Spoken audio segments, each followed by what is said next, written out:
of Stevens Point Plan Commission meeting, recorded March 2nd, 2020.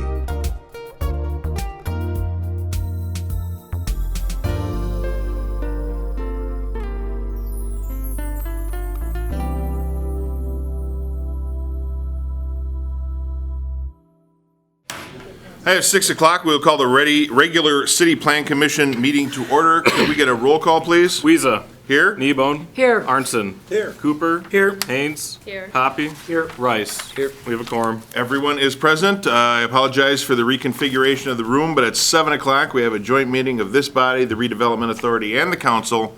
So we needed to set up the configuration beforehand. If we hit our capacity of 49, we do have an overflow room next door that can fit another 49 people. It has one-way audio and video. We will try and make accommodations for that. On the agenda, next item is the report of the February 3rd, 2020 meeting. Those minutes were included in your packet. Commissioners? Mr. Cooper? Move approval. Thank you. We have a second. Seconded by Alderperson Kneebone. Any discussion there? Any comments from the audience? Hearing none. All those in favor signify by saying aye. Aye. Any opposed? And that is approved. Item, let's see, we got a couple of public hearings coming up here. Before I declare those public hearings open, we will have our community development staff go through each, and then we will open up the public hearings. The public hearings are designed to review the 14 conditions of review that Mr. Karnowski will go over, and we need to keep our comments germane to the conditional use request. Each speaker will be allowed 5 minutes during the public hearing for each of those items. And again, we ask that everybody be respectful of everybody's time and take that into account when you're speaking. If someone says something that you just want to agree with, it's certainly okay to say I agree with that person or disagree with that person in regards to whatever. But we will open up the public hearings after we have our community development staff review each of the items, and then we'll open it up to questions from the commissioners and then the public hearing. Before we go too much further, I want to make note that this will be our Associate Planner Kyle Kearns' last meeting. He has taken a job with the City of Wisconsin Rapids, and he will be doing great things over there. I jokingly say that, Mayor Vrewing needs more help. But we wish Kyle very good fortune, and I know you're going to do great things over in Wisconsin Rapids, so thank you. Thank you, Mayor. All right, so the public hearing and possible action or subsequent action on a request from the Stevens Point Area Public School District for a conditional use permit to construct a vestibule entrance on the northeast side of P.J. Jacobs Junior High School at 2400 Main Street. Commissioners, it's on page 7 of your packet, or starts on page 7. And Mr. Karnowski? I will defer to Mr. Kearns. So all schools operate as a conditional use. This one is no different. This is PJ Junior High. They are requesting a vestibule entrance addition on the northwest side of the building. And they anticipate this to start as soon as school is done in the summer and finish before the school starts in the fall. This is the approximate location. This location or this entrance also serves as the office's main entrance, so certainly a lot of staff are also utilizing this entrance. And the primary purpose for this is to improve security of the facility. Here you're looking at the site plan. It's a little hard to see, but the areas that are hashed there are the vestibule. Here's some renderings, one from the south, one from the north, showing that addition. And then this is some photos of the existing site. Certainly there'll be one that's a little bit larger than the other there on the north side, but also some smaller ones on the south. In terms of reviewing this, the school and several other uses exist on the site. Therefore, the addition shouldn't in any way be detrimental to the public. It also is fitting given those existing uses that currently exist on the site. Setbacks don't necessarily come into play or any other zoning standards because it is located internally on site. And I will also note that the design of the structure will match the existing components of the facade. Therefore, we would recommend approval with the 3 conditions outlined. Okay. Any of the commissioners have any clarifying questions for our staff before we open up the public hearing? No? Okay, then I will declare the public hearing open. Anyone wishing to offer testimony on this, please approach the lectern, name and address for the record, and then we'll have 5 minutes. Public hearing is still open. And for the third time, the public hearing remains open. Okay, seeing no one wishing to speak, I will declare the public hearing closed and we'll bring it back to the commission for action. Commissioners, what are your wishes? I would move approval with staff recommendations. Thank you. Seconded by Commissioner Arntzen. Further discussion? Any comments from the audience there? Hearing none. All those in favor signify by saying aye. Aye. Any opposed? And that is approved. Item number 4 is a public hearing and action on a request from Lucas Buick for a conditional use permit to operate a tourist rooming house where the owner does not reside on the premise at 717 Ridge Road. Commissioners, that is page 18 of your packet. And we will defer to Mr. Kearns again.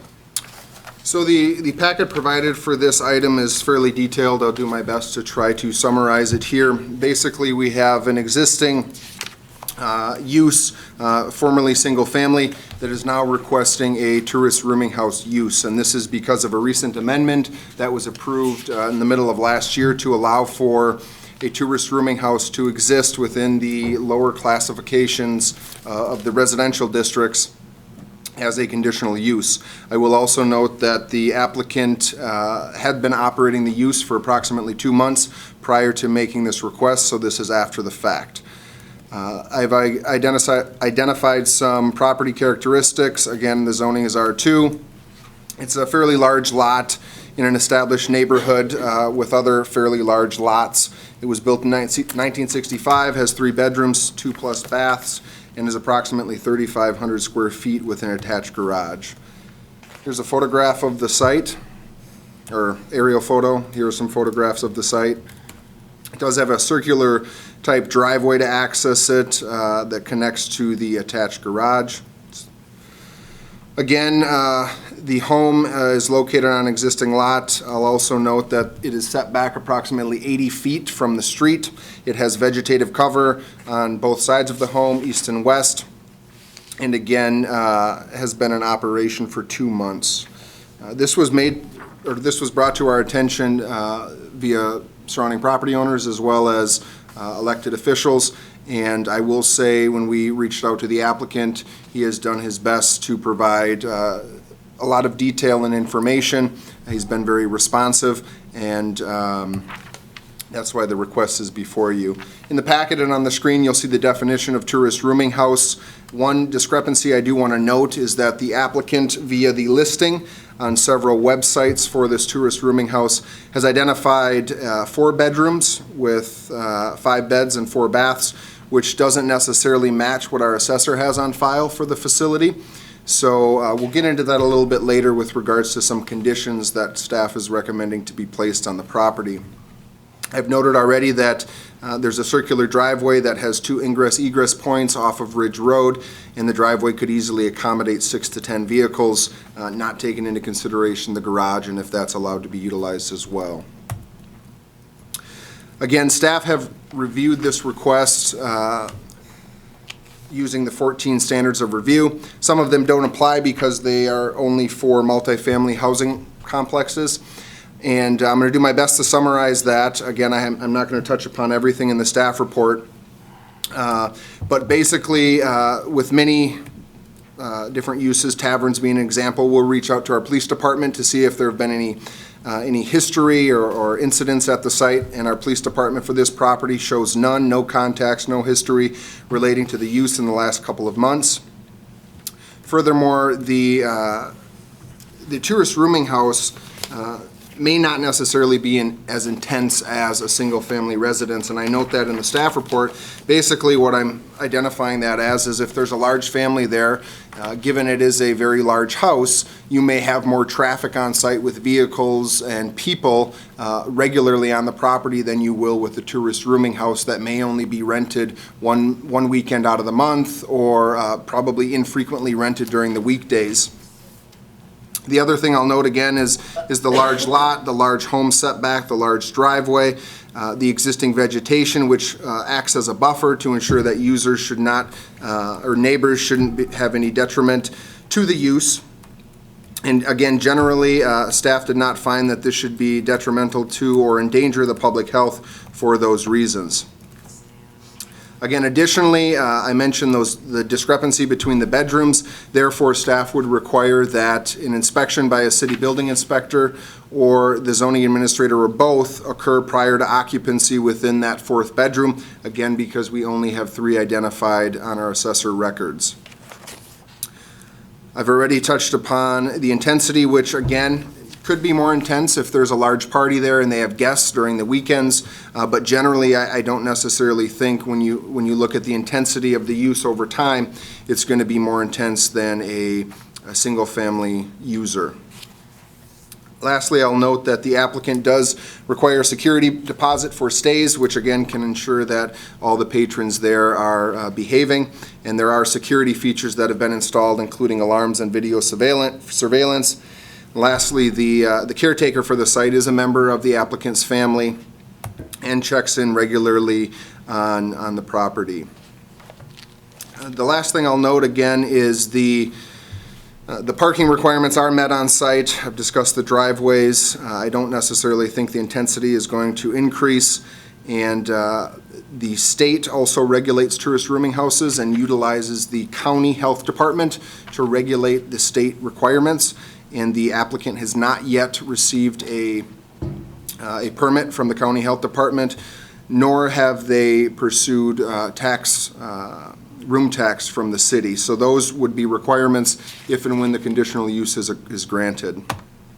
With that being said, again, staff feels as though it shouldn't be detrimental to the neighbors. It's an appropriate use given the ordinance amendment recently occurring. And this last comment is also to remind the Plan Commission and Council that recently the state has adopted strict regulation regarding how local jurisdictions can regulate conditional use permits. Basically, if there's conditions that can be applied to permit a conditional use, it's in the city's interest to do that, not necessarily the opposite, to do whatever we can to deny the use, but what conditions can we place upon the use so it can occur within the appropriate zoning district. With that being said, we are recommending approval with the 6 conditions identified on the screen and outlined in your staff report. Does any of the commissioners feel we need to go through those conditions, or were they outlined pretty well in the staff report? Anyone want to go through those conditions? They're going to be up on the screen and they're going to stay there, so we can talk about that too. But okay, any clarifying questions from the commissioners before we open up the public hearing? Commissioner Rice. Just one on item number 6 of the staff recommendation pertaining to a registry. The line acknowledgement of operator presence or absence during stay. I assume in that case operator would be the tenant or tourist.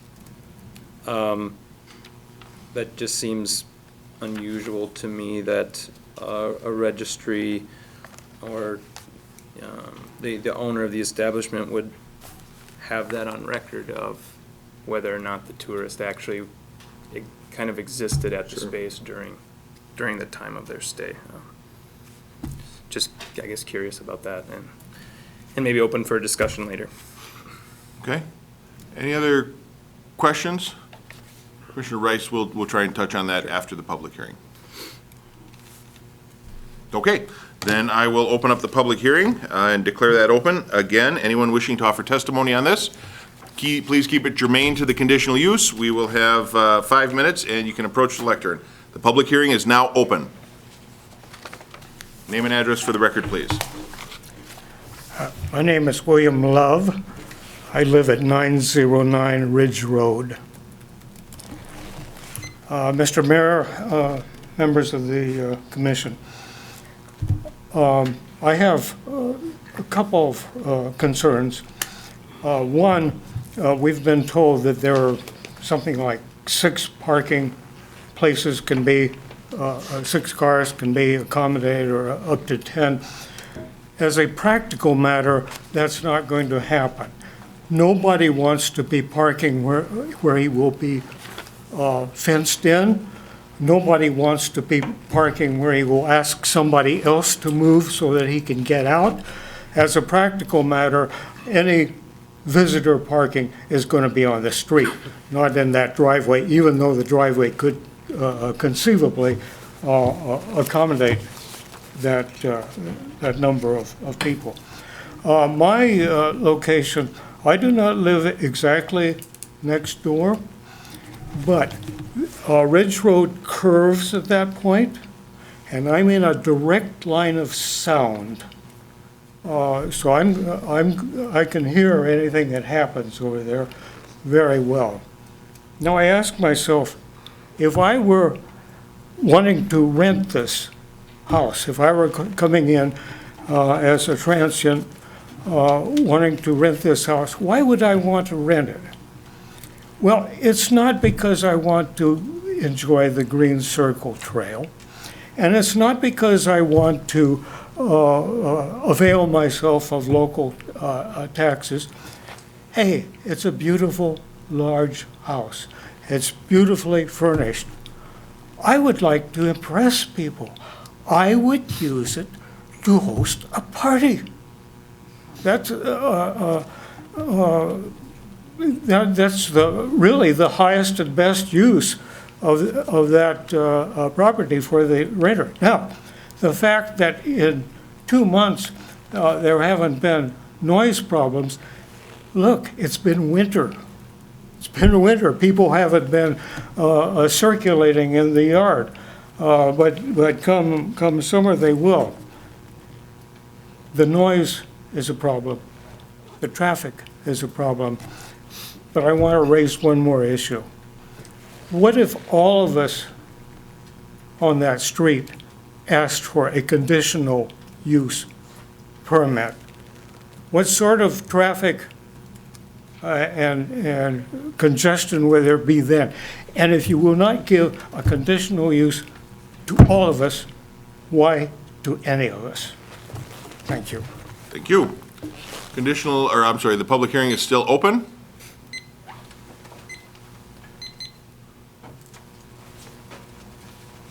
Lynn Carlson, 4108 Janix Circle North, here in Stevens Point. I'm against the conditional use permit. We are a quiet neighborhood, household size average of 2.5. In the past 2 months, every weekend this home has been rented. That's 55 people in 8 weeks that have stayed there, well exceeding the 3 times the average house size in the area. Mr. Buick's home is listed on the Airbnb for 10 plus people. Those people can have the potential to park 6 to 10 cars in that circular driveway in front of the home with no landscaping. This volume of transit people in our neighborhood is a negative impact on our residential neighborhood, I feel. It's also being implied that this committee must approve the conditional use if the applicant were to satisfy the conditions. Well, the recent state legislature changes are not a free pass for conditional use approval. It is still the applicant's duty to provide substantial evidence, facts, or information that he will comply with the conditions, and just verbally agreeing are not facts or information. After being contacted by the city in January about this illegal operation, Mr. Biggs claims he found no regulations for short-term rentals on the city's website. The city's dedicated page for this topic is easily located by typing in short-term rental or tourist rooming houses in the search box. It's hard to believe that a person with a technology-enhanced home that he has could not find these requirements. The Claflin House and Susan's B&B had their conditional use, state licenses, inspections, and city room tax forms before ever opening their doors. That standard should apply here and to everyone else. Mr. Buick continues to operate with no inspection, no license, no city room tax collected. Allowing people to sleep in the basement room with no egress windows, 2 gas fireplaces, a hot tub that are available to guests, and do these require additional inspections and licensing? I don't know. Is Mr. Buick providing a safe environment for his guests and the neighbors by avoiding these inspections and laws and regulations? It's a question I want to ask. I'm urging the committee to deny the conditional use application. Thank you. Thank you. The public hearing is still open.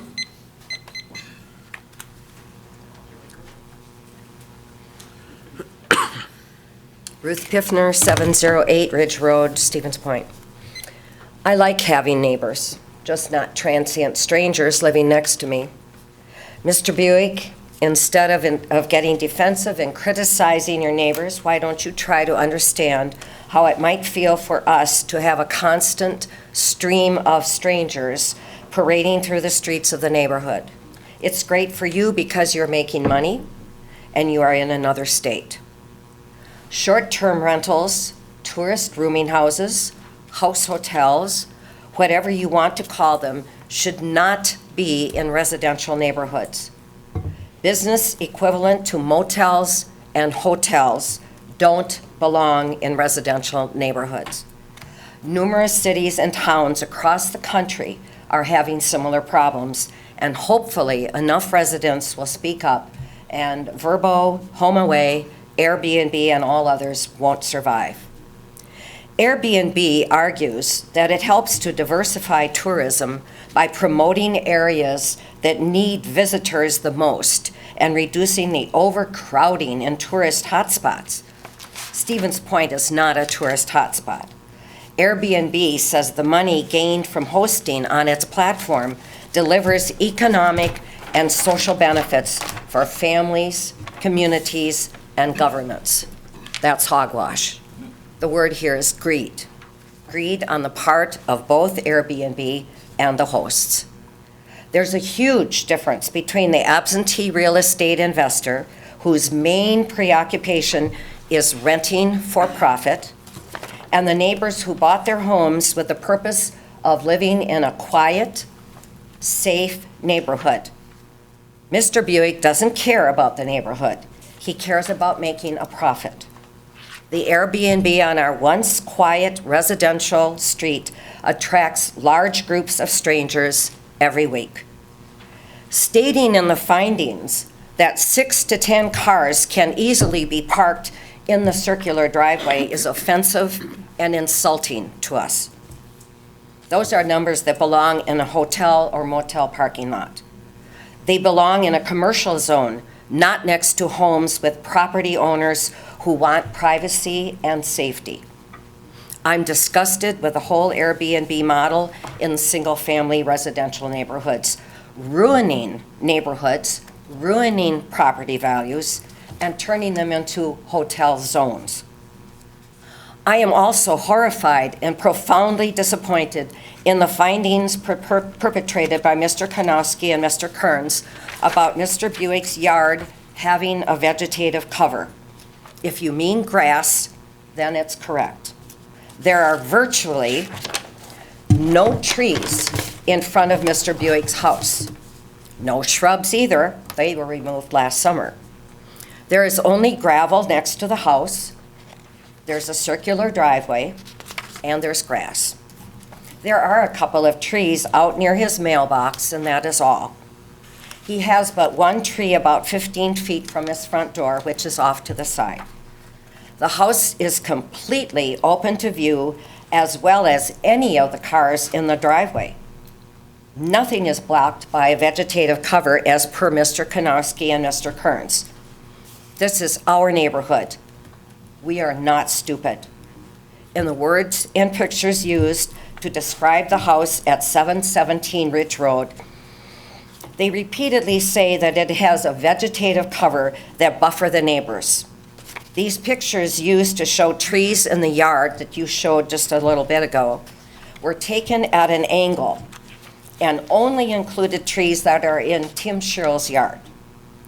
I request those incorrect words and pictures be removed from their findings and a true, correct picture of the house be used instead. I invite any of the Plan Commission members to come and see for themselves how our city government representatives are standing in the way of the truth. You have a legal and moral obligation to tell the truth while representing the city government. This entire request for a conditional permit has been a maze of untruths, deception, and outright lies in favor of a person with similar behavior and traits, who also misrepresents the truth and uses deceptive words to get what he wants. Having city representatives in bed with property owners with an agenda. Ms. Piffner, Yes. since you've moved on to personal attacks, your time is exhausted. Thank you very much. Thank you. Public hearing is still open.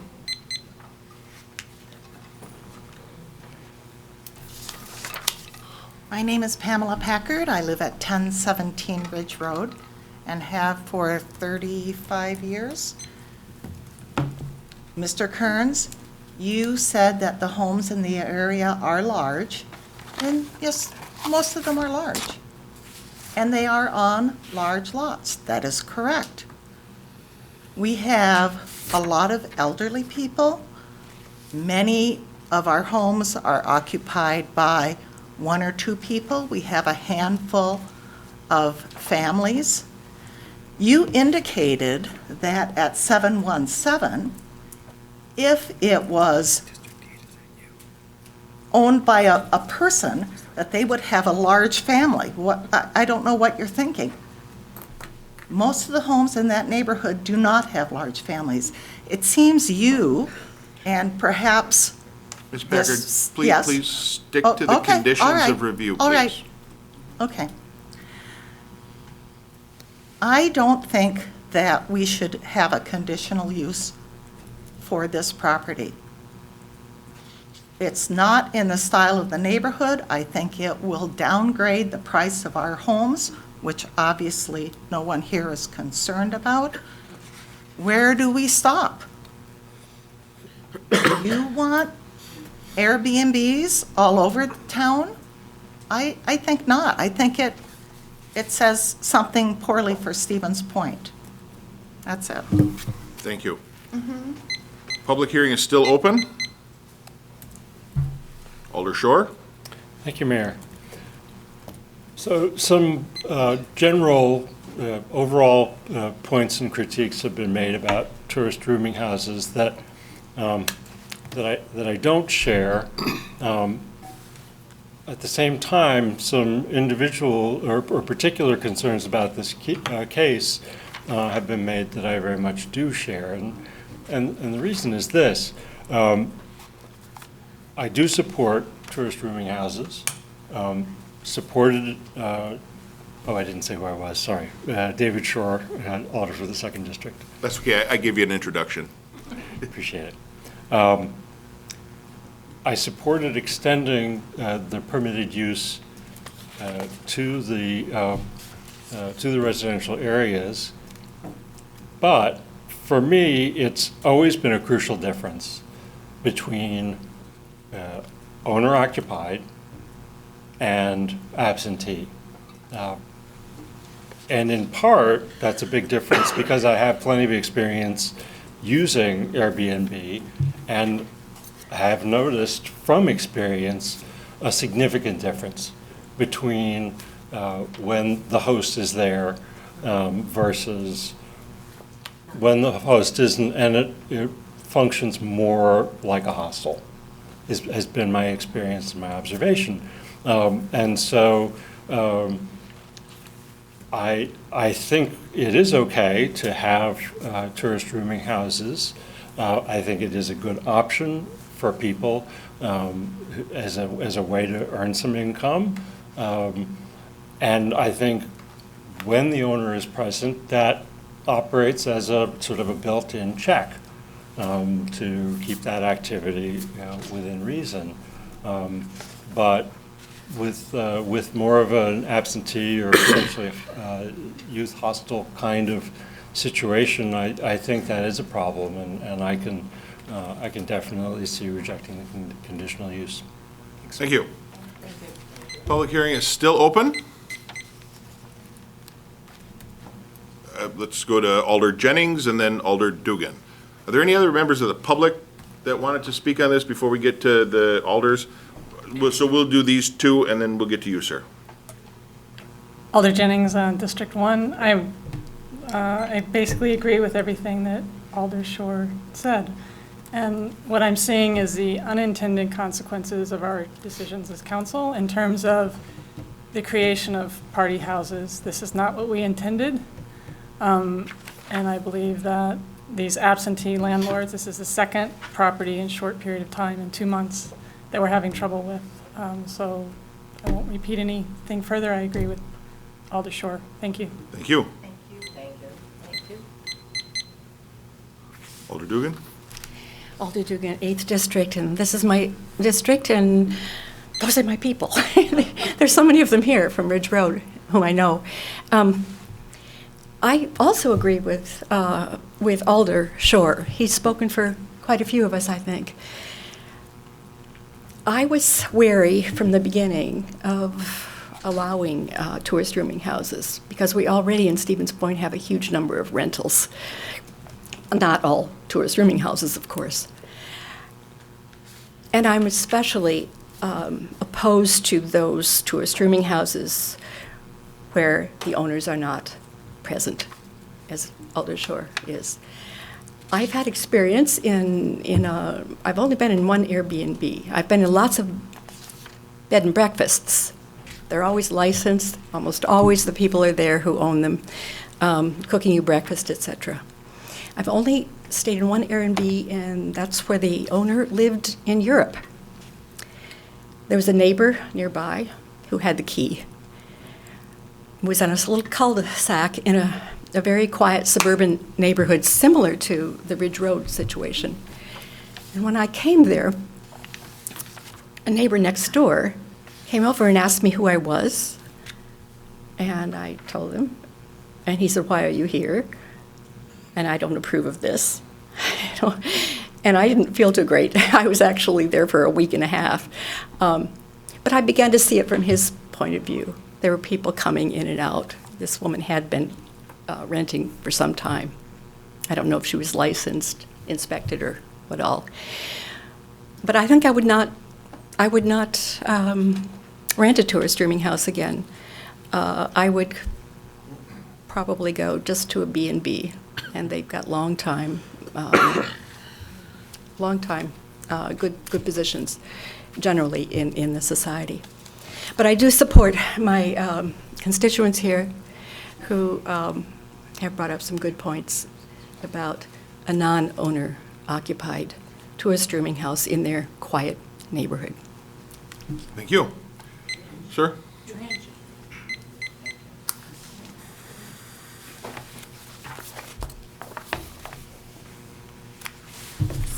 Hi, y'all. Name and address. Lucas Buick, 717 Ridge Road. Ooh, sorry. I think that it's interesting to be at this point 10 years later after having stayed at my first Airbnb. The platform exists because of a fundamental belief that people are good. Airbnb is an interesting story from a technology standpoint, from a startup standpoint. It is currently the most valuable privately traded company in the world. After being rejected by every investor because nobody believed that anybody would want to stay in somebody's house. And I think that over the last decade, travel has changed. Airbnb is now more valuable than Hilton.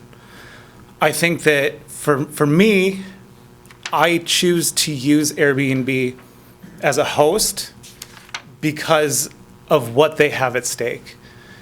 I'm not on VRBO that is owned by Barry Diller and Expedia. I am not on HomeAway. I don't rent via vacation rentals. I choose Airbnb because of what they stand for and what they have at stake. They have invested $150 million in the last 12 months on safety. Bad experiences are bad for them. They're bad for me as a host. this is still my home. This is where I live. This is where I reside. I grew up in Wisconsin Rapids. You're going to really enjoy it there, Kyle. But being a host on Airbnb is not just about making money. To me, it's about opening up experiences and giving people a different way to travel. For so many years, the only way to travel was via car. You would pull into, the Howard Johnsons. There's beautiful romanticized movies and television shows that show this type of travel. Here in Stevens Point, we used to have the Holodome. We have La Quinta and things like that. I think the people that have so far stayed at our home have not been those travelers. They're younger, they're families, they want to travel together, they cook at our house. They're not going out to eat at McDonald's or the chain restaurants.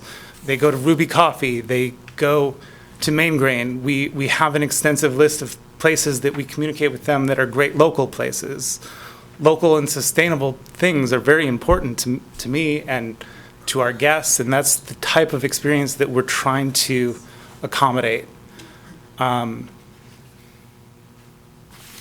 I agree with all of the stuff on the conditional use permit on this board.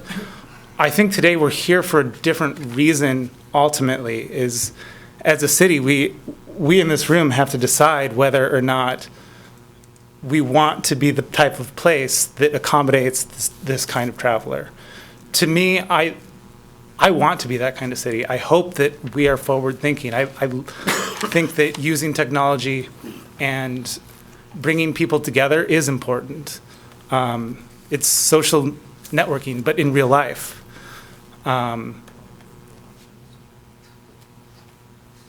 mostly here to answer as many questions as I can. While this process has often felt like being bullied, I think that there are a lot of great things that have come out of this, in that working with Kyle and Ryan, discovering that while me as a host, I am charging accommodation tax that is line item to the city of Stevens Point, the city is not getting that.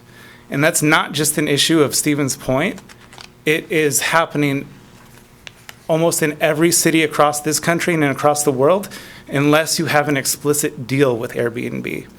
I have written documentation from the Airbnb team that they have not paid the city tax. They pay state and they pay federal, which all of our guests have the tax collected. I don't know where the 8% goes.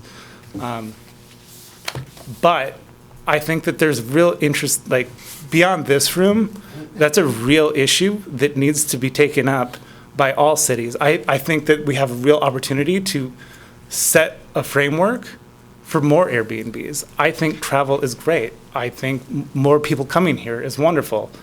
I think that there is a lot of change happening. Sorry. Thank you. Cheers. Public hearing is still open. Mike Beacom, property owner. I guess I had a couple questions and just a comment. Address, please, sir. I live in Portage County, 1389. So a couple of comments and a question. You know, I consider myself actually older generation, but I feel like this is somewhat generational. I travel a lot. I probably traveled 12 weeks of the year and always stayed in hotels and kind of made the transition. And I pretty much only stay Airbnb when I can now, just because I like the experience better. It's rarely ever owner occupied. And I can't say I have poor experiences. Certainly it's not a difference between owner occupied or not for me. So I think that that's probably misleading. But I guess the question I would have is, for the ones that the city has approved in the past, has that been a condition? And if you were to reject this one, when you've approved others that are not owner occupied, what would that mean? We'll get back to you after the public hearing. Thank you. Ryan, you made a note of that one? Question? Yep. Okay. Public hearing is still open. Okay. Public hearing remains open. I have two written correspondence. Yep, I'll get there.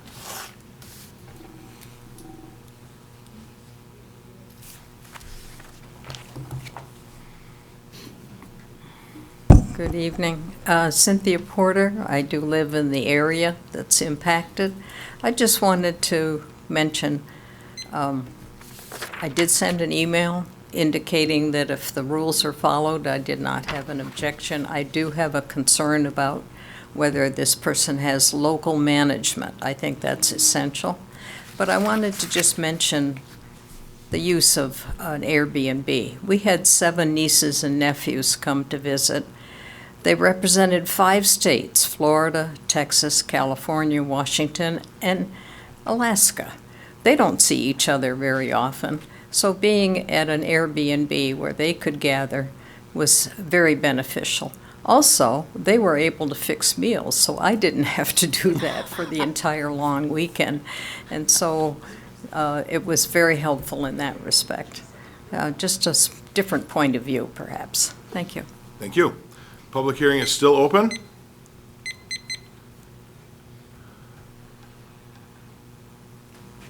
Hi, Alder Zarazua, District 4. So I love to travel, and I have also transitioned to using almost exclusively Airbnb when I go places. It's just such a better way for a family to be in a city, get to know the city. I mean, we go grocery shopping, we cook meals, we just more live there. Whereas in a hotel, you feel cramped, you don't have space. It's just, I mean, for us, we're a family of 4 or 5 at times. It's just so much easier. And we do look for bigger homes and nice homes. So I understand why people are probably looking at this Ridge Road home as a nice place to rent. But I think in seeing the places that were listed, you know, someone was coming for a funeral, it was for graduation, those kinds of things that are bringing a family together, and they're having the experience here in Stevens Point and getting to love our community. And I think that contributes to what we like about living here. There's something else I forgot. I'll just leave it at that. Thank you. Thank you. Public hearing is still open. Public hearing remains open. I'm sorry, ma'am, you spoke already. We can. It's not on topic. Anyone else? For the 3rd time, the public hearing remains open. What she said was not on topic. Okay. Thank you, sir. All right, I do have 2 things before we close the public hearing that we want to enter into the record. Commissioners were all given these. These were also forwarded to the alders, is that correct? They were not forwarded to the alders. They were part of the physical packet for Planning Commission. They'll be a part of the packet for the city council meeting in 2 weeks. Right, one is for, and I'm just going to summarize because they're rather lengthy. You can read those in the packet. I know the commissioners have them. First one is from John G. and Cynthia K. Porter at 625 Janik Circle West, speaking in favor of this. And the other one was from Ruth Piffner. And I'm sorry, Ruth, I don't have your address on here. But that one was speaking against it. And those 2 were, as I said, included in the packet, and we will enter those into the record. Seeing no one else wishing to speak, I will declare the public hearing closed, and we will bring it back to the commissioners. We have a few questions that we want to have answered from people. The first one was regarding on-street parking. Kyle, do you know if on-street parking is currently allowed in that area? I don't believe it is, no. Okay, so then it would be illegal to park on the street, and they would be subject to ticketing and tow if they did that. Correct. Okay, thank you. That's incorrect. That's incorrect. So parking is allowed on the street? Not overnight. Not overnight. Okay. You have to call it in, right? No, you cannot call it in. Oh, you can't even call it in. Yeah. If there's no parking allowed on the street, there's no parking allowed overnight. If there is parking allowed on the street and they purchase an overnight parking permit, then they can park. They don't call it in anymore, though. It's an online nightly permit process. Okay, we had several questions about room tax. It's my understanding that we collect room tax quarterly. Has this been in operation for a quarter yet? No, I believe the Airbnb started in January of 2020, so we have not collected the first quarter of 2020 yet. Okay, but it's our understanding, as stated by the applicant, that room tax has been collected. Have we verified that? Yes, we verified that it's being collected. The city is working on essentially not a deal, but an agreement with Airbnb to collect that room tax from any and all Airbnbs within the city's limits. Thank you. There was a question in regards to local management, and I believe, Kyle, that you touched on that. There is local management here? There is, the applicant has indicated that a member of the family is the caretaker. Okay. And then there was comments about the, apparently the photos being inaccurate. When were those photos taken? Those photos were taken last week. Okay. So I guess we can judge for yourselves, anyone in the audience, if they were at a weird angle. I mean, I'm certain we could take a picture of an area where there are no trees. Those trees were on the sides of the properties or the front? The side. Kyle, excuse me. So you can see from the aerial photo the approximate property line locations. Okay. I will note that this aerial is from 2018. Okay, and then, let's see, there was comments about parties and having trouble with this. I believe we checked with the police department. Were there any complaints in regards to this? No contacts, no history. Okay. All right, I think that covers everybody's questions.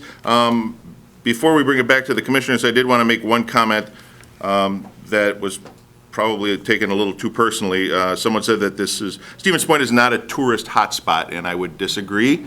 We've been setting tourism records for the last 5 years. Commissioners, comments, thoughts? Commissioner Cooper, and then we'll go to Alder Nebo. So is the conditional use permit reviewed every 2 years? Or is it just? I think if there's a violation of conditions and we are made aware of that, or we find out about it through an inspection or routine, whatever, that condition is then, I believe we're going to notify them. Correct. But then the conditional use could be suspended. Okay. So a conditional use permit would be in operation unless there's a sunset clause within the specific conditional use permit, which is something that the Plan Commission could consider as part of it. You could say within 12 months, they must re-up their conditional use for review, something like that. And we've done that on occasion too, just when there were concerns. So if any of the violations, if there were any problems. So then the conditional use would, if you weren't to put a sunset clause on there, it would be perpetual to the property unless the conditional use ceases to operate for a period of 12 months. And at that point, the conditional use permit would have to be reapplied for and go through the process again, including the public hearing approval by the Plan Commission and the City Council as well. Okay. And can you just walk us through just a high level of what the process, what would happen if there was a complaint? If there was a complaint and the department was notified, we would make note of that. The issue that we run into, especially with conditional use permits that don't have sunset clauses, is once the conditional use exists, it's hard for the city to retract that conditional use.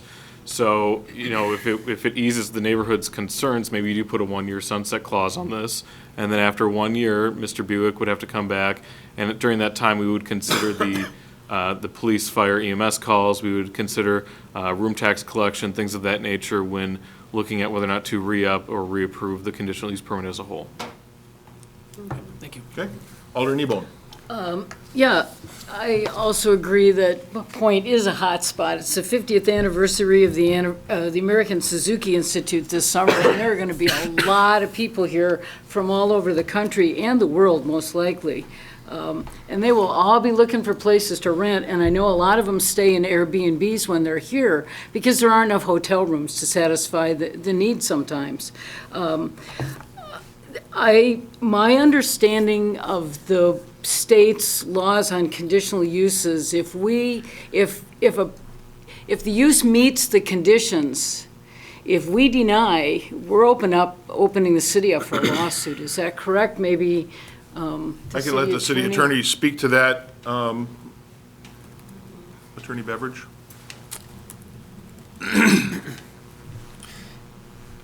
In short, the ability to deny a conditional use permit is not totally unfettered. It's not just pure discretionary based upon any factor that you would decide to identify. Essentially, when you have, those enumerated standards, you would need to make a finding that they are either met or not met. Right now, you have a recommendation from staff that, based upon their examination of the application, their knowledge about the site, that they found that those standards have been met. So what I would suggest is if there is a desire to make a motion to deny it, that motion should be accompanied with an explanation of why one or more of those factors are not met. And to say, here is why I disagree with the findings of staff as relates to this factor or other, additional factors. And back that up with a discussion of why you view the evidence or the facts differently. So when you say opens up the city to a lawsuit, the way I always phrase it to people is somebody can sue you for anything they want whenever they want. Whether that suit has any merit is quite a different discussion, but just what I said first about just, discretion not being completely unfettered is accurate. There was an era when I was earlier in my tenure and when I was on the council where conditional use was viewed through a bit more foggy lens, let's say. I was seeing all sorts of conditions be applied to conditional use permits that didn't really touch upon any of the enumerated standards. It's just, somebody said, hey, here'd be a nice condition to place on this because I'm concerned about X. And, probably about 6 years ago, the former director and I had a discussion about that, and we communicated with the council and ensured that in the future, standards or conditions couldn't be based on things like purely just aesthetics. Aesthetics can be considered under certain sort of narrowly tailored circumstances, but you can't just say, well, I don't like the look of this cell phone tower and deny it on the basis of that, because the law explicitly didn't allow for aesthetics to be considered in that situation. So in a little bit of a roundabout way, but yes, you are correct. There is the potential for litigation, and the way to protect against that, no matter what the outcome is to have a clear record that demonstrates that these factors were taken into consideration and the evidence was viewed through that lens. Thank you. Yep. Anything else? Not at the moment. Any other commissioners? Commissioner Arntzen?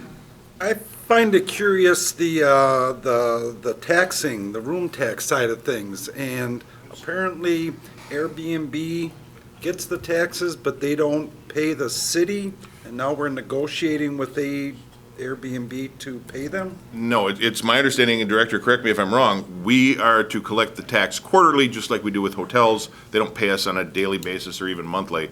And we haven't hit that quarter yet for this particular property. So the owner would pay the city directly? No. So Airbnb is collecting the accommodations tax, which is 8% in the city of Stevens Point. So currently they're collecting it.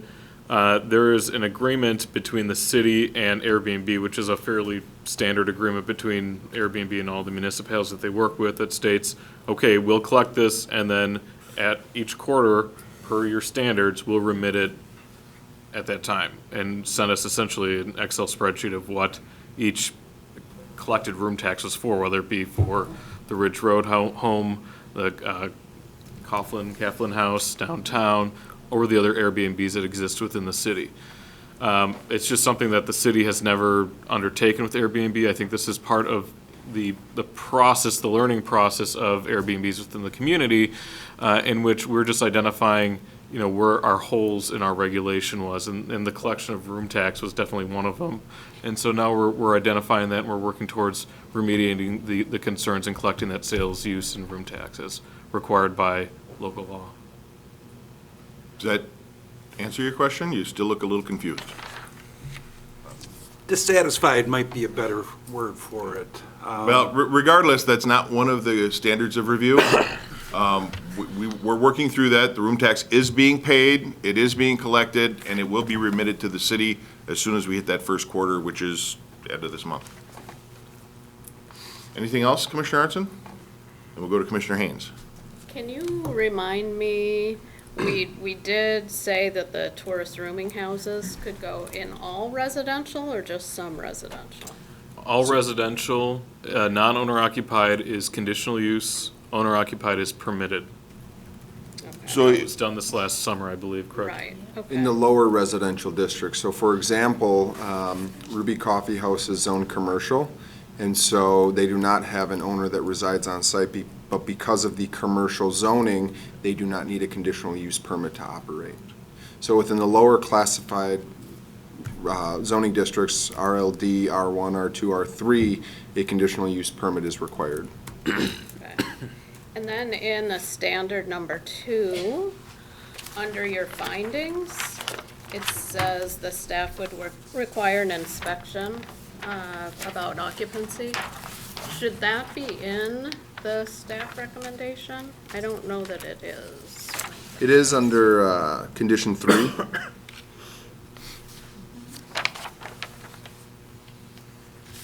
Yeah, it says required. Okay, and that's about the occupancy piece too. Okay. Correct. So. Not limited to occupancy, but yes. Right, other things. But in number 2, you are talking about occupancy.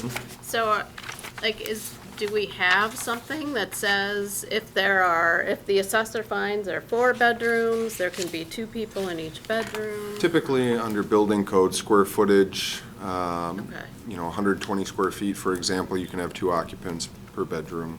You also need to meet other standards, exiting, lighting, ventilation. Yeah, the egress, okay. Yeah, so the current basement room at the Ridge House is not, doesn't meet the UDC code because there's no ingress egress window, so they could not count that room towards occupancy because of that, through the universal dwelling code. Yeah, okay. Universal dwelling code. Okay. So that actually raised another question with me. The gentleman, the applicant, listed his address as 717 Ridge Road. If this is a primary residence, we don't even need a conditional use permit for Airbnb, is that correct? If it's owner occupied, it's permitted. If it's non-owner occupied, and I think how staff viewed it was, through our conversations with Mr. Buick, being out of the state for a majority of the year, would mean to us that it's non-owner occupied, which is why Okay. it was required to receive a conditional use permit. as Gotcha, opposed that to was my confusion. permitted through the zoning code. Okay. Any other commissioner questions? Can I just raise, Commissioner Rice asked a question about condition number 6 at the beginning of the public discussion, and I also have a concern and would like a response to his question. Yes. Registry, the registry, the guest registry. We do not require a guest registry, is that correct? I mean, the law doesn't require it? Well, I mean, But as a condition, we would? This condition could likely be met with, a record of all the Airbnb, stays, whether that's a printout of the monthly calendar of stays. I think that would likely suffice with the guest names, dates, stay, and so forth. The acknowledgement of operator presence or absence during stay, operator is identifying the owner. So in the event that the owner is on site, whether he's visiting, it just, requires him to identify during a length of another person's stay that he was on site. And there may be value there if there is an incident that we know that the owner is on site versus if he is not on site. Okay. General question then, follow up on that. How do we reconcile room tax collected from other places? How do we know that the 7 stays that are listed are actually correct? Well, so specifically Airbnb as the host website keeps track record of that, and when you enter your credit card into the Airbnb system, it would then take room tax off, or room tax as part of that immediately. So we get that from the rental site? Correct. Gotcha. All transactions take place through there. So. Correct. Okay. And right, you have to, as I've done Airbnb, you have to list the primary person, but then you also have to list all other guests that are coming as well. Okay. When you're booking that, and that's primarily for the host as well, to know, who the people are specifically that are gonna be at that place, so. Okay. Any other comment quick, because as a host, I don't get Hang on, sir. Any other comments or questions from the commission? Alder Nebo. I think I would like to clarify the comment that we could put a condition on this to revisit on a yearly basis. Perhaps with a non-owner occupied, it would be in the best interest of the city and the residents to perhaps to do that. that gives Sure. another accountability trail. So if that were the case, here's what I would suggest, that if this body wants to do that, add that as a condition, that this be reviewed again in 1 year. And then as council, if you'd like to include that, we could certainly make that part of the application process. Just letting them know that they're reviewed on an annual basis for compliance or concerns. Just, I think for quick staff clarification, Alder, are you saying just in this one instance that we would review it after 12 months? Or are you saying maybe as a whole, the code itself, non-owner occupied, should be reviewed every 12 months? I'm just looking for clarification. I And would, if, across the board, it wouldn't be fair to do one and not another. And that's what the it sounds like to me. timeline could be negotiated, could be 18 months, could be, so, Okay, we need to finish that thought, because I've got 7 o'clock now, and state law requires that we call the council meeting to order at that specified time. So I am going to recess the plan commission meeting, and I'm going to call the council meeting to order. Just a bit of technicality here, so bear with me. We are in recess now. Now I will reconvene the plan commission to carry on our business. so to address the Alder's comments, we just need to be cautious that we're not retroactively adding conditions to existing conditional use permits from legally operating tourist rooming houses. So, if we would simply, on this one conditional use, say, okay, in 12 months, we need to review this specific conditional use, and then over the next 6 months, this body takes up an amendment to the zoning code to say, okay, as a requirement of tourist rooming house that are non-owner occupied, you have to go through a yearly review done by city staff or done by the plan commission, then that's something that we can take up. I want to be sure that we're not expecting that non-owner occupied homes that are currently legally operating are now subject to retroactive conditions without. they would have to be grandfathered in, I would assume, right? Like another, That's kind of what I'm thinking, yeah. that may be a direction we might want to go, Sure. But for but this. maybe not necessarily tonight. Sure, but for this I think specific one, you're saying. something like that might give neighbors more peace of mind, knowing that the city's going to have, Sure. that it won't be automatic from now until forever. Okay. So are you proposing an additional condition? Not at this moment, just wanted some clarification on that, just in case. Okay. Any other questions from the commissioners? I have one. So the occupancy is based on room and square footage and bathrooms and things like that, which may be fairly straightforward. Do we consider the concerns of the neighbors, or even subjectively looking at it and saying, yeah, 12 people renting this place in this type of neighborhood seems a little bit much? Then you get to the subjectivity of how many's enough. We need to, just before we go forward, state law requires that we look at the conditional use permit from the objective standpoint, and that subjectivity is no longer allowed to be considered when approving a conditional use permit.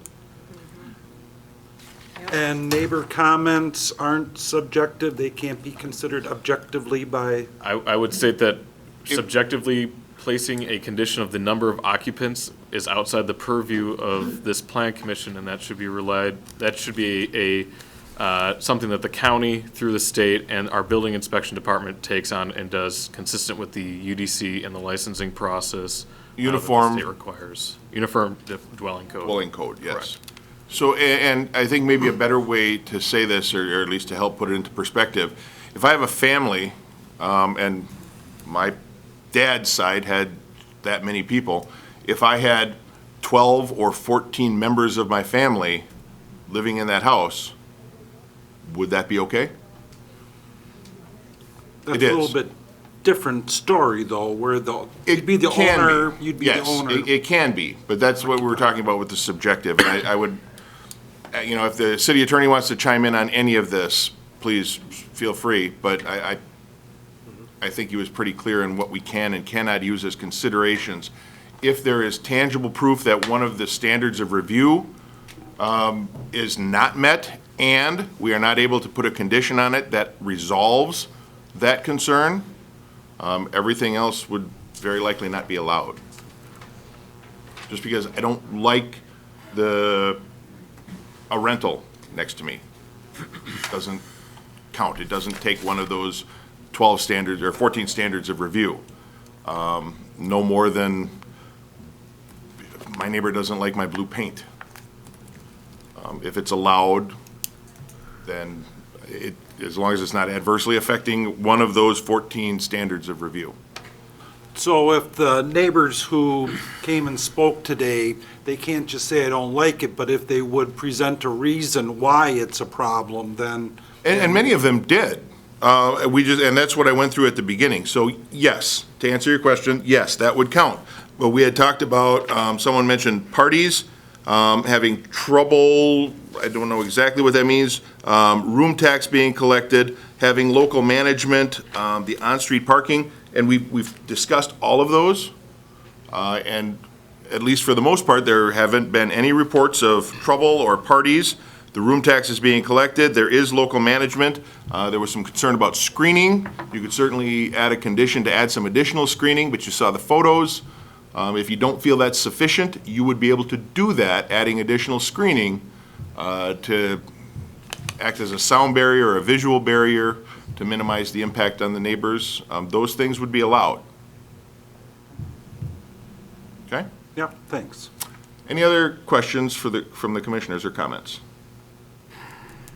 Okay, now I want to go back to the audience because two people wanted to speak outside of the public hearing that we did. Mr. and Mrs. Packard, did you have an additional comment? Okay, and Mr. Buick? Yeah. I need you to come up to the podium then if you want to speak.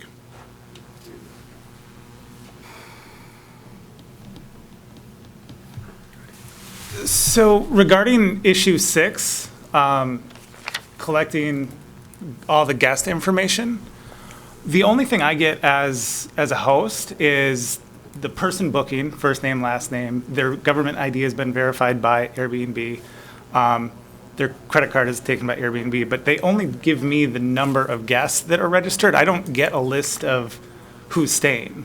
Okay. Right, so I'm happy to open that up to anybody, but I don't know, I think it would be above and beyond to ask me to, every time somebody books a request, to give me the names and birthdays of all the people that are with them. Like, I don't do that when I check in to a hotel or something like that, so that seems excessive. I guess, what is the clarification on what the expectation would be for me on item number 6? Okay, and I will defer to either Kyle or Ryan. In that Yeah, regard. I think number 6, and I'll have to verify this, but maybe a state requirement, and it might be something that the Public Health Department is going to require because it is a state requirement. But from our standpoint, it can assist with, you know, if there's a police response in identifying those individuals via the registry, or if there's damage or something done to the property, again, it will assist from an enforcement standpoint. Furthermore, from a room tax collection standpoint, we can verify those individuals and those lengths of stays. And then I think from an intensity standpoint, if this is going to be reviewed in a year, we have a good understanding of how intense the use is during times of the year, during maybe seasons, and then may make the commission and the neighbors feel more comfortable in moving forward with additional years of the use. Okay. All right, any other comments? Yeah, come on up. I'm sorry, Mrs. Packard. That's okay. You can call me I whatever. got to be formal. Okay. I'm not sure if this is a 3-bedroom property or a 4-bedroom property. Our inspection will take care of that. Okay. And if the lower level does not have egress, is that considered living space? Inspections will take care of that. Okay, so it's a 3,400 square foot house that could turn into a 1,700 square foot house if the lower level is not counted. And I can, Yeah, I and they'll can't give you a have to direct inspect answer it. right now, but it Okay. has to be inspected. Inspection will be able to set that occupancy, just like that sign at the door Okay. that says 49 people. I just wanted to make 50 sure that blows the that is cover. done. Because I see around town, you can't enter this property, it's, bad or something like that. But yet this place has not been inspected and we have, 10 people sleeping there. To me, that doesn't seem like that's a very smart thing to do. Thank you. You're welcome. My house hasn't been inspected either, but you should see it trivia weekend. You're not renting. No, I'm not. I lose money that weekend. Any other comments or questions from the commissioners? Otherwise, I'd be willing to entertain a motion. Well, I guess and when do I do that? I'd like to add that sunset condition on there, that Okay. it gets reviewed after 12 months. So let me take a stab at it, that you wish to make a motion to add a further condition that this be reviewed again in 1 year for compliance. Is that correct? That's correct. Do we have a second to that motion? Are we doing the full motion with the other 6 Nope. conditions? Okay. This is just for this All right, particular well, condition. I will second that. Okay, we'll second that. Now, we're only voting on the addition of Okay. this condition. We are not, I'm sorry, yes, sir. Just for staff's sake, can we place a condition that it is reviewed on April 1st of 2021? Because it will technically be approved at the city council meeting in 2 weeks, so it just gives us a hard deadline. That's true, because a year might fall on a Saturday or Sunday, too. I didn't think of that. Thank you. So the modified motion is to add a condition that this be reviewed on April 1st of 2021 for compliance and complaints. Okay? April 1st, what's that, does that mean it's got to be done on that day, by that day, the nearest Let's say work at day? the April meeting, how's that? How about the first Monday in April? Does that work? Sure. We'll use the April meeting, whatever day that happens to fall on, by the April 2021 Plan Commission meeting. And for further clarification, are you stating that we want this to go through a conditional use permit process again where we have the full-fledged public hearing? Yes. The 14 conditions are addressed, or are you saying review it internally or not? Commissioner? I think just review it internally, you're going to hear if there are complaints, check with the police department, fire department, et cetera, but I think your review should be sufficient, staff review should be sufficient. Okay, is that acceptable to the I'd second? second that. I heard some groans. I want to remind people that even though there's not an official public hearing, the review would still be subject to public comments. Public comments are completely different than the legal requirement of a public hearing. Okay?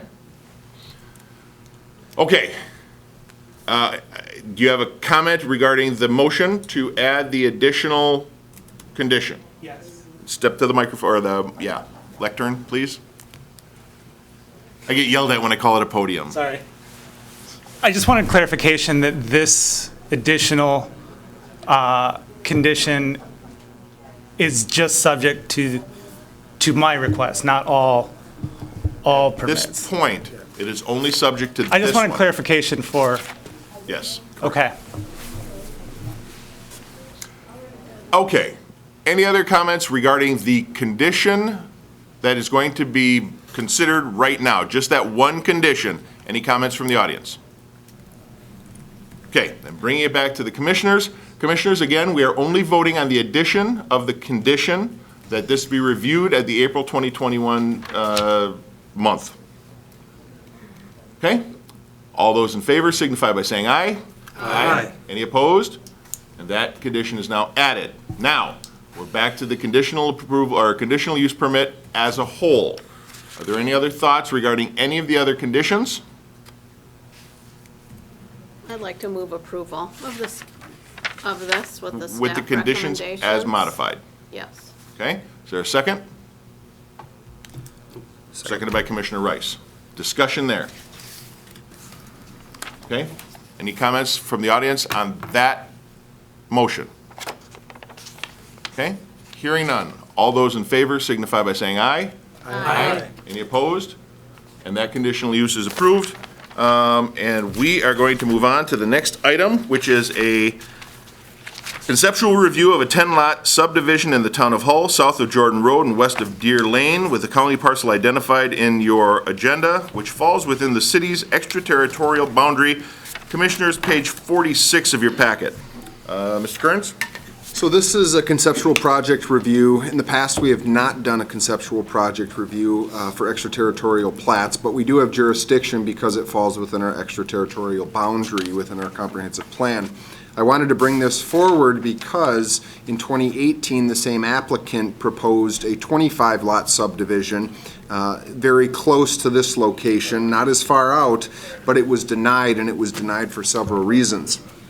So rather than doing a full subdivision review as we did with the previous one in 2018, I'll be going through the reasons for denial previously, and again, we're looking for feedback from the commission. I also will be providing a recommendation at the end of this. The 10 lots are identified on the map located near Jordan Park. The county also has their county facilities out there as well, and to the east, again, is Jordan Pond and Jordan Park. The green outlines the previous subdivision that was requested on 53 acres and 25 lots. So certainly these 10 lots are much smaller, and I'll get into that as well. You can see the city boundary to the south, which is not grade, and the distance is about 5,500 feet from the city limits to the corner of this subdivision. Here's a little bit closer visual of the property. You've got some homes to the east, some large lot homes to the east. Again, the county facilities to the south, and some existing lots to the west. This is the proposed 10-lot subdivision on any acreage varies from 1 acre to 1.12 acres, so we'll call it 1. And then the developer is identifying some common space around, I believe, to act as a buffer primarily to the county facilities to the south. Again, getting into some of the specifics, these are the 5 reasons why the previous denial, or the Plan Commission and Council denied the 25-lot subdivision a few years ago. One was because of the low density. The large lots created an effective barrier, and the cost to extend services was high and would be cost prohibitive for that reason. Also, it inhibited the ability to effectively further subdivide into smaller lots in the event that it was annexed to the city. The proposed layout impeded the ability to connect to future subdivisions. Previously, there were several other subdivisions that were already established within the area, and certainly it was going to affect the ability to serve those as well. There was the lack of access points. There were some roads that were proposed and recommended that did not go onto the plat, and so that created some challenges for access, emergency response, and so forth. I think primarily for the primary reason for the denial was Condition 5 there, which was in regards to the addition of 25 private septic systems that would impact the quality of the municipal recharge area. When staff has preliminary reviewed this 10-lot subdivision with these reasons provided, I think we have a much different subdivision on our hands. And you'll see again that this is much smaller. This is creating smaller lots. Previously, they were going to be 2-acre lots. These are going to be 1-acre lots. We also have a longer distance from the city limits. This will be over a mile from the city. And again, with regards to the extension of utilities, I just think it's going to be cost prohibitive and unrealistic to extend utilities that long, especially because there's existing subdivisions along Highway 66 on very large lots. So again, I think it would be very costly to do that. The nearby park also inhibits the future growth beyond this area, and it's really somewhat of a 10-acre parcel surrounded by developed area.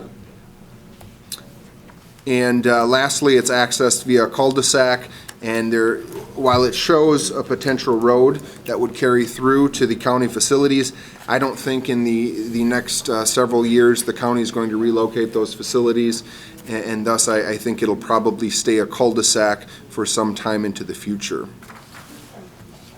With that, I would also note that the director of the utility department does not think this will negatively impact the groundwater recharge area within the well 11 and other wells south of the airport. And that's a big factor because that was a very large concern several years ago with the other subdivision. With that being said, we think it is appropriate. I think staff would generally support this when and if the request came forward for those reasons. Okay, thank you. Our utility director is here if anyone has any questions for him, or if he wants to speak on his own. We also have our parks director, and I got to imagine our public works directors are out. No, Scott's not here, but you can cover that if need be. Commissioners, thoughts? Alder Nebone. The only question I have is the cul-de-sac, is that really, I'm thinking, where are they going to put the snow when they have to plow that cul-de-sac street, unless they kind of dump it into that right-of-way area, but would there be any concerns about a cul-de-sac? Just So the In this- extraterritorial review allows us to review it only for certain reasons.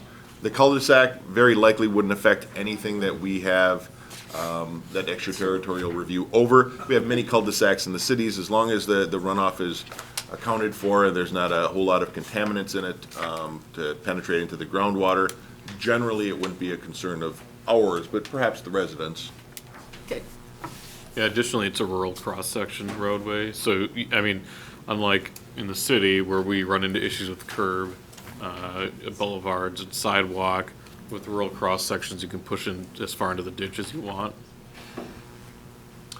Any other questions or comments from the commissioners? We're looking for feedback generally right now.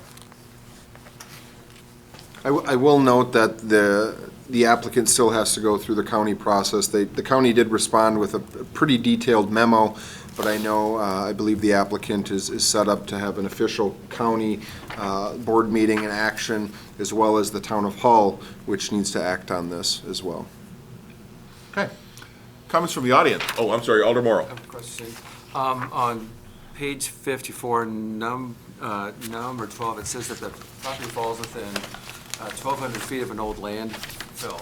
The concern I have is that would they be able to put wells there if it's that close to a landfill?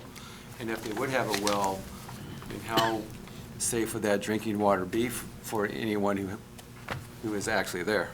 It's a really good question. That's something we can take to the county, since they really are the ones who oversee that.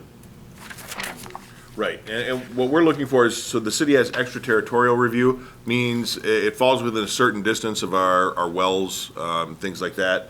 Those are the things that generally we have input over.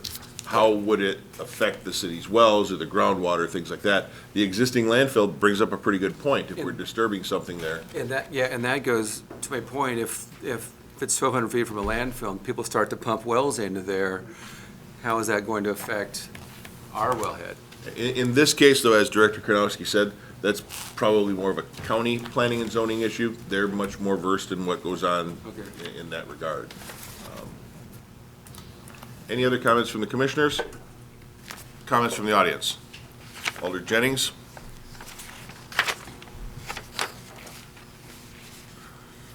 Tori Jennings, Alder for District 1. I would just be curious, who's paying for all of services, garbage, police, fire, who's installing utilities, maintaining those, and replacing those utilities, all street work? This will all be in the town of Hull. Has nothing to do with the city. Okay, thank you. Yep. The county-wide EMS would be served here, and that would be covered under the county contract that the city of Stevens Point has to provide that two paramedic service, by the way, the only two paramedic service in the county, to provide services there. Police would only respond if the county asked for it. Utilities are non-existent. Everything else, garbage, I believe, Hull contracts with Veolia or Advanced. Yeah, and in terms of road construction and utility, typically the developer is responsible for those improvements. Just as even if we had a either way, it would be the 500 city. lot subdivision in the city, that it would be on the developer to provide those types of utilities and services. Okay, and Mr. Cluck? I need you to come to the podium, please. Dang it, lectern.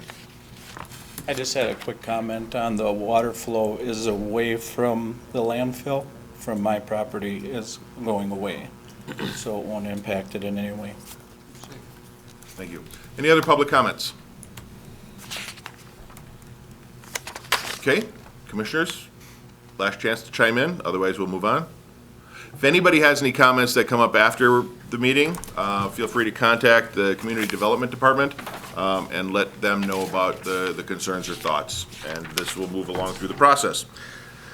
With that, we'll move on to the next item, which is item number 6, and that is a discussion on minimum dwelling size, building widths as required within the city's residential zoning districts, page 59 through 71, Commissioners. And Kyle, we'll turn it over to you. Yeah, so this is something that's a little unique, reminiscent of the zoning code's adoption several decades ago, and that is the area of a structure, the minimum area of a structure, and the minimum building width within our zoning code. Again, this item is for discussion only, but basically these standards range anywhere from 1,200 square feet for a minimum size of a structure, of a home, to 900 square feet. And again, it varies between the RLD, R1, R2, R3, R4, and R5 district, as does the minimum building width for a home. It fluctuates, I think, 22 feet and 18 feet. I believe this existed to create conformity amongst neighborhoods, to ensure that you didn't have a very small home located within a subdivision that had very large homes. It also, I think, spoke to the location of mobile homes within communities. This was a way that we could regulate mobile home location via other means as well within the code, but basically set a standard for development and homes. I bring this up as it was brought to my attention by an alder, but also with regards to the changes in housing trends, some of which we discussed earlier tonight. Homes just aren't as big as they once were. I think there are several reasons with regards to the time individuals are marrying as being later, the increased debt on younger individuals. You look at the size of family, which is shrinking, and so in turn, what we're seeing is trends with smaller houses. And we have these old requirements requiring larger houses. And it may be appropriate to take a closer look at this and identify a route to take in the future, whether that's incorporating something in the new zoning code or performing an update so that we can allow for this in the future. This hasn't necessarily come up regularly within the inspection office. I think the last time I can recall was when we had a Habitat for Humanity home building on a very small lot. I think it was a 45-foot wide lot, and they were having issues getting a good-sized home on the lot, meeting the setbacks on the sides. Basically was a long, narrow home with a single-stall garage, but there were also requirements regarding garages and having to be set back behind the primary structure of the home, and it didn't necessarily allow for a front door, a window, and a garage, also meeting the setbacks. So there was an issue there. There was another property that received a variance that was on a very small lot and could not build meeting the setback requirements, so they did receive a variance. But I think it may be appropriate to look at this further, perhaps research what other communities have done, if they're still abiding by these standards, and then possibly, again, either remove these standards entirely or significantly reduce them. I think I would advocate for an incremental approach. I don't think removing them entirely is good, but I think this will spark the question with regards to tiny homes. What a tiny home is versus a small home, and I think incrementally perhaps we can get to that point with further conversation. Thank you. And this is something that we've been talking about internally here for a while. I know the community has been advocating for some additional housing options, and that was further reinforced by a discussion we had when I was invited out to Washington, D.C. to the White House for an affordable housing roundtable. We were very lucky to have 4 representatives from Wisconsin there talking about just this. Smaller lot sizes or smaller requirements for setbacks to allow smaller square footage homes, which become more affordable by nature. Developers were in favor of things like this. The general public, those people who are transitioning from a rental to their starter home. Many of the people in this room probably had a starter home. Your first home probably wasn't the ideal home, but it was what you could afford. And having more of those options available through that life cycle of housing was something that I think was prominent and needed all over the country. There are some pretty innovative ideas in regards to accessory residences and small homes, tiny homes. I didn't know the difference until then, but there is a difference, and it's something we want to discuss here to find out what we want in our community to try and give those affordable housing options another chance, or a better chance, I guess. We'll start with the commissioners. Thoughts?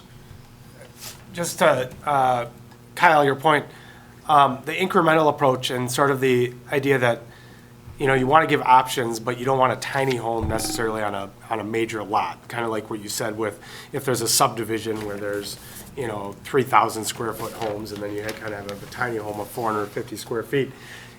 So would that require, not necessarily zoning, but, I guess, lot size sort of recommendations and things like that, of like looking at certain lot sizes, allowing tiny home versus, not tiny home?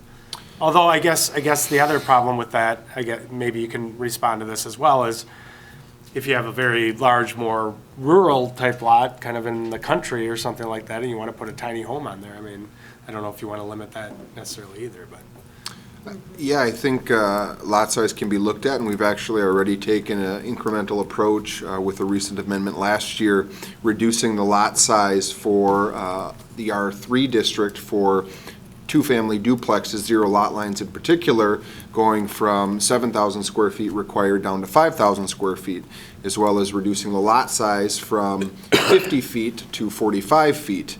And so again, that can increase density. You can, have a higher value if you're developing a subdivision, if you're allowing for smaller lots.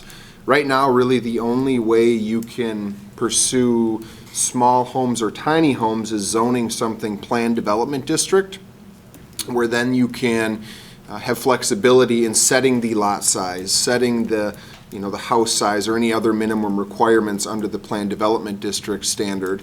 But again, we don't have very many, and I don't think moving forward it would be an appropriate tool to, zone properties throughout the city plan development district for these small tiny home pockets. I think a bigger question needs to be answered, and that is, do we want to integrate tiny homes or small homes in certain sections of the city, and just generally how do we want to regulate those?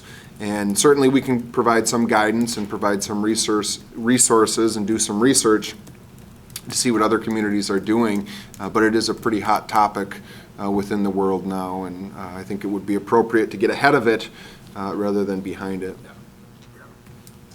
We're already behind a little bit.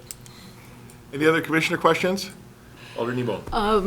I think it's a good idea to look at options for folks. I know some areas are using shipping containers to house homeless people, and small lockable cube type things. It gives somebody a place to get out of the cold and keep their belongings. Whether you'd want them all over neighborhoods is another story, but I could see something like that, a unique development somewhere that would have smaller buildings, just kind of unique. What if we move to the audience now? Comments from the anyone in the gallery? Alder Jennings? I think this is a positive move forward. I'm very in favor of housing diversity and definitely small homes. I do wonder if there will be criteria about mobile homes and certain kind of modular homes. Thank you.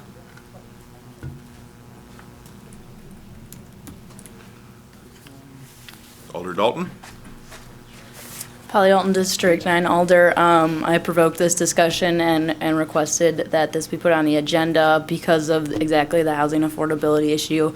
Having discussions with contractors who are getting requests for these types of diversification. A lot of people my age looking for housing and looking for a way to build equity and as displayed earlier tonight, build commitment to a community and a neighborhood, and the options are limited when houses are big. And I think from the city's perspective as well, the ability to start with a smaller square footage house, if homeowners, property owners want to build on, then they're adding value gradually in a slow growth model over time, which I think works very well for the city, rather than having housing stock that maybe is unoccupied and becomes non-valuable for people.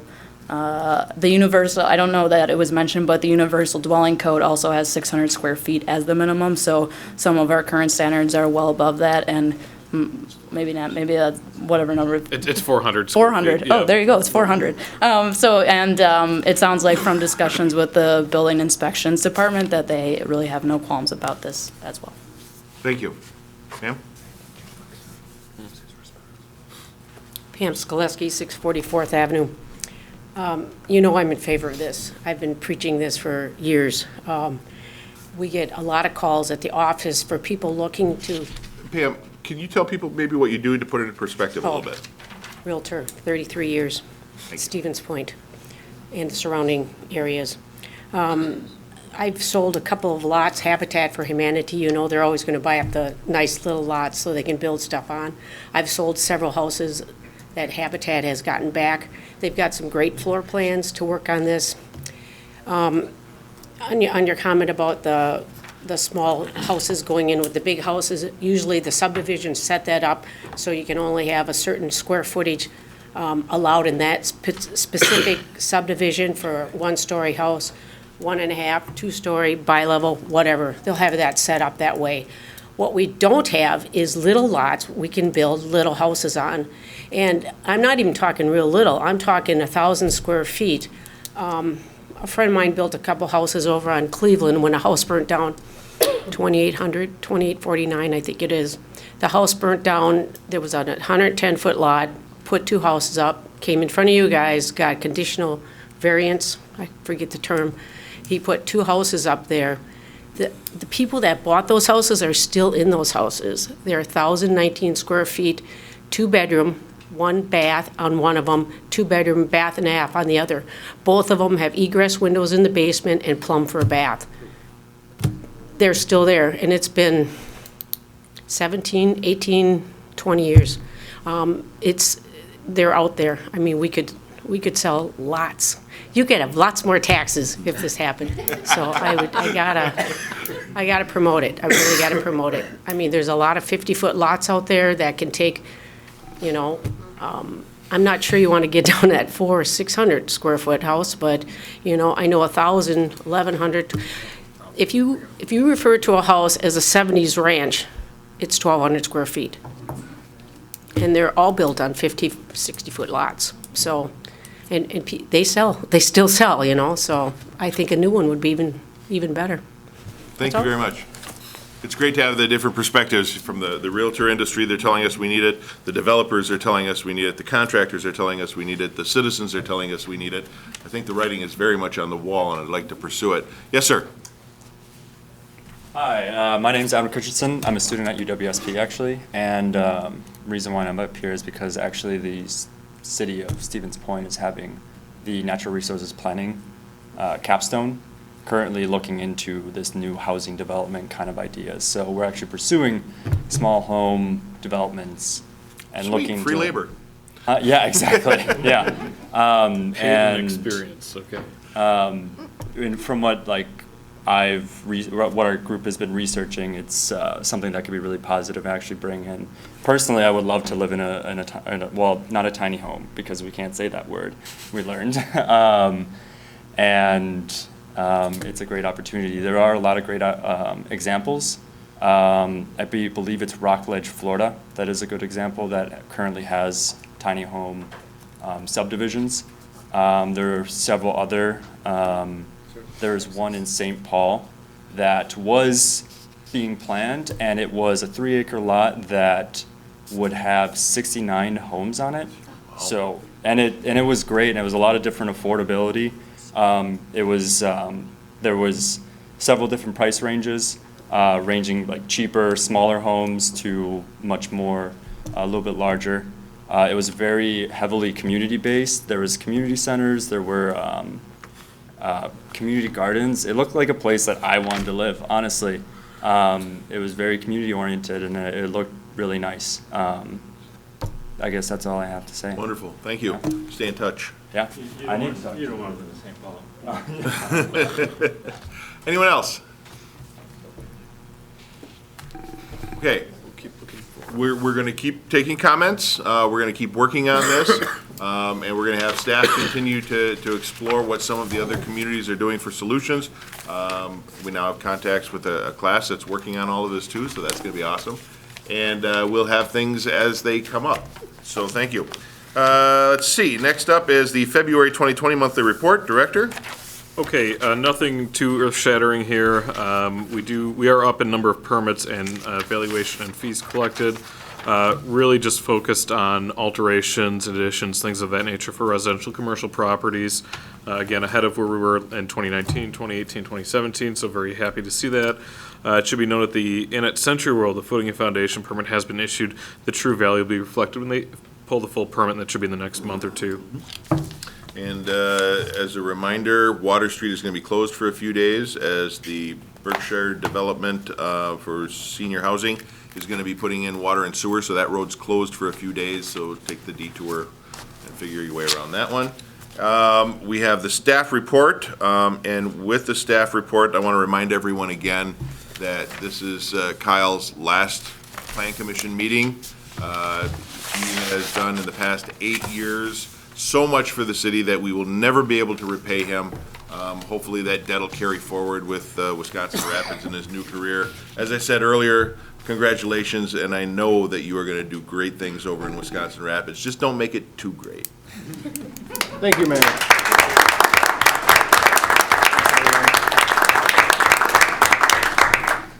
Director, anything in the staff report? Nope, other than Lullaby Site is working on additional environmental remediation concerns right now, but we should see dirt being moved in the next few weeks. Berkshire Senior Housing is underway, and then again, Kyle's last meeting, I think from community development staff, we thank Kyle for his 8 years of dedicated service to the community, and I know I will miss him. I know Maria will miss him, and so thank you again for your efforts in the community. And future Director Kearns, I would offer you the floor for any parting comments that you might have. You know, it's going to be sad because, as Anna knows, Anna's seen me from when I was one of her first students and then graduated at the university and worked for Marshfield, worked for Stevens Point, and will be working for Wisconsin Rapids. I'm very blessed. It saddens me because Stevens Point is very full of vibrancy and vitality, and it will be missed. Not to say that Wisconsin Rapids doesn't have any, but certainly Stevens Point is a very special place. I look forward to growing the vibrancy and vitality in Wisconsin Rapids because they are doing a lot of good things as well with regards to new growth, development along their riverfront, their aquatic center, and several other very exciting things over there. So I'm ready to take the next step in my career, and I again thank you to the community, to the alders, to the Plan Commission, and staff for the wonderful time I've had here for 8 years. Thank you.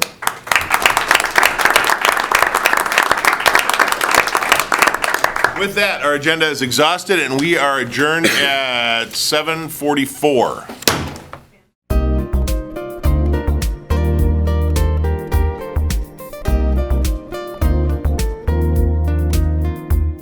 A video of this meeting is available for viewing on the city's website, stevenspoint.com/videos.